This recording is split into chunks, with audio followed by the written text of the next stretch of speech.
guys, so what I'm gonna do today actually is I need to get this engine dropped.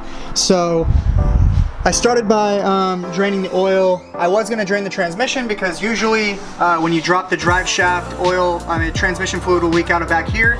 But since this is an automatic, I'm not 100% sure if it's gonna leak. I don't remember right offhand. But what I do need to do is I need to remove the cats. So if I dropped the Y pipe yesterday already, you guys can see that video. I'll leave the link for that video in the description of how to remove the stock exhaust.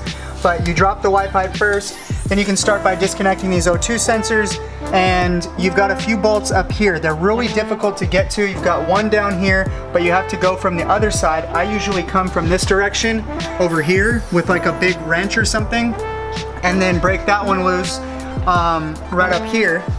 Then you've got another one over here, and you've got another one up there, but it's kind of being blocked by the steering column. So what I'm gonna do is I'm gonna spray some PB Blaster on all these bolts, let it sit for a few minutes, and then I'm gonna get to breaking these bolts loose and showing you guys how to do this from the top as well. I'm pretty sure I should be able to do it from the top as long as I can move that steering column piece out of the way.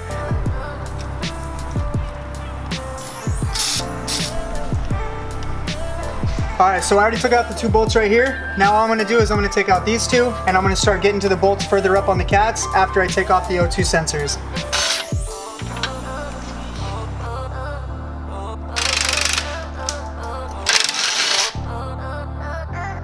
So I got a bigger gun. I did do this before on the garage of my floor. I mean, the floor of my garage at home when I first got my car. I had to swap out the test pipes on Selena's car, and I did this before once without using any any guns or anything like that on the floor of my garage. So you can do this at home.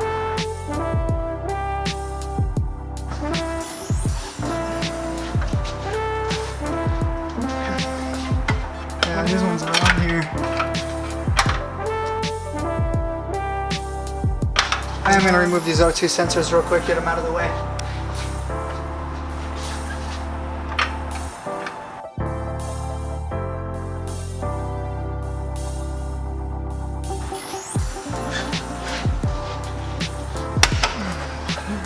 Alright, so there's 2 bolts out of 6.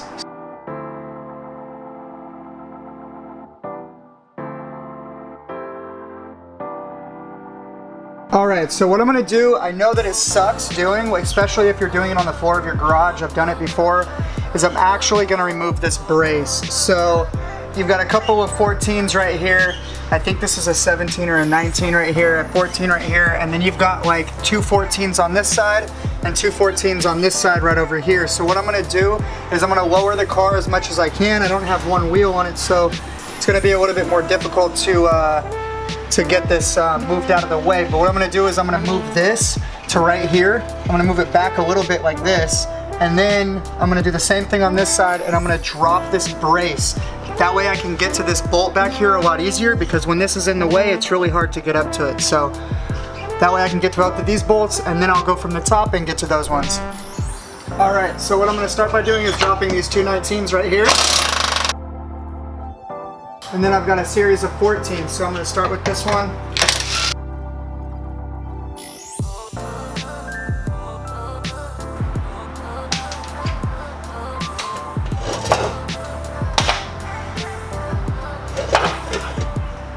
Alright, so now I got a little bit more clearance, I can get to this bolt here. There's 14s on the cats on both sides. I sprayed liquid wrench 2 times actually, so hopefully they're a little bit easier to get off. And now I'm going to grab a 14mm and a breaker bar.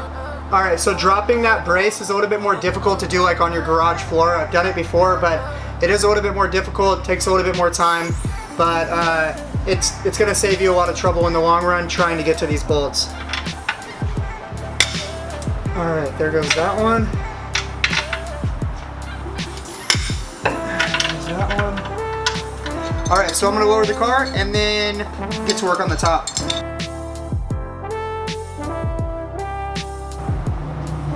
Alright, so I'm going to see if this is enough extensions here. Basically, this is the way I've found that it's a little bit easier. So basically you just take you take really long extensions, you just come straight down through here. You might need one more extend. Just gonna keep a good pressure on it inwards, and then I'm just gonna rotate this and break it loose.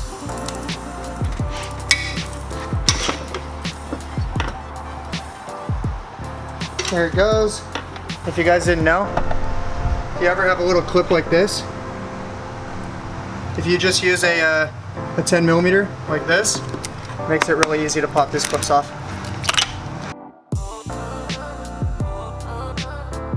And so what I did is I actually slipped the socket on with the extension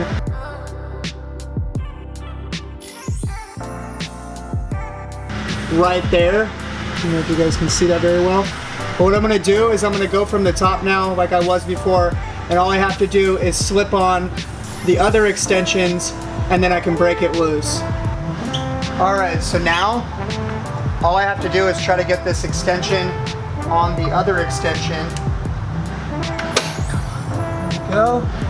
It's on. Okay. All right, and that one's busted loose now too. Hopefully that little trick helps you guys out, because I've always had difficulty getting to these top ones. When you guys do this, you're gonna have to remove your intake. If you have like an 03 to 06, you're gonna have the intake on this side. If you have an 07 to 09, you're gonna have to remove both intakes. So that socket that I was talking about is this right here.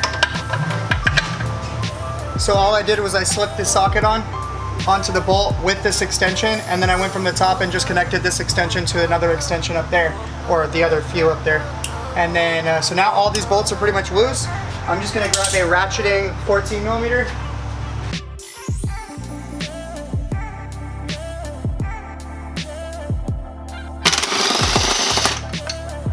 Here we go, there's one.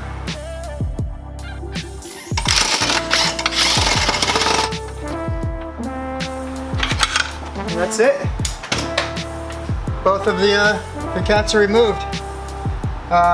In my recommendation, I would just spray it down with a lot of PB Blaster, let it sit for a few hours, and then go at it. But the trick is going from the top, because it's really difficult to try to get to those bolts from the bottom. I actually just removed this, it's called like a yoke or a connector for the steering column. It connects from the shaft down to the power steering rack, and it would have made it a lot easier if I could have pushed this out of the way. All you do is you slip this up and it pops off of this end, then you can move it out of the way like this and slip it off, and it pops off of the top part. So that was how to remove the cats on a 350Z. This is an HR, it's the same process for a DE. The only difference is you have an intake on the other side, as well as you have an intake on the passenger and the driver's side on the HR compared to the DE. But if you guys like this video, if it helped you out, hit that thumbs up button. I'm gonna have a lot more stuff to come. If you guys need any parts for 350Zs, G35s, G37s, 300ZXs, check out my eBay stores in the description. If you see something on there that you like, you can hit me up on Instagram, or if you feel more comfortable buying it on eBay, you can buy it there. But yeah, I'll leave my Instagram and my eBay stores in the description below, and I'll see you guys in the next video.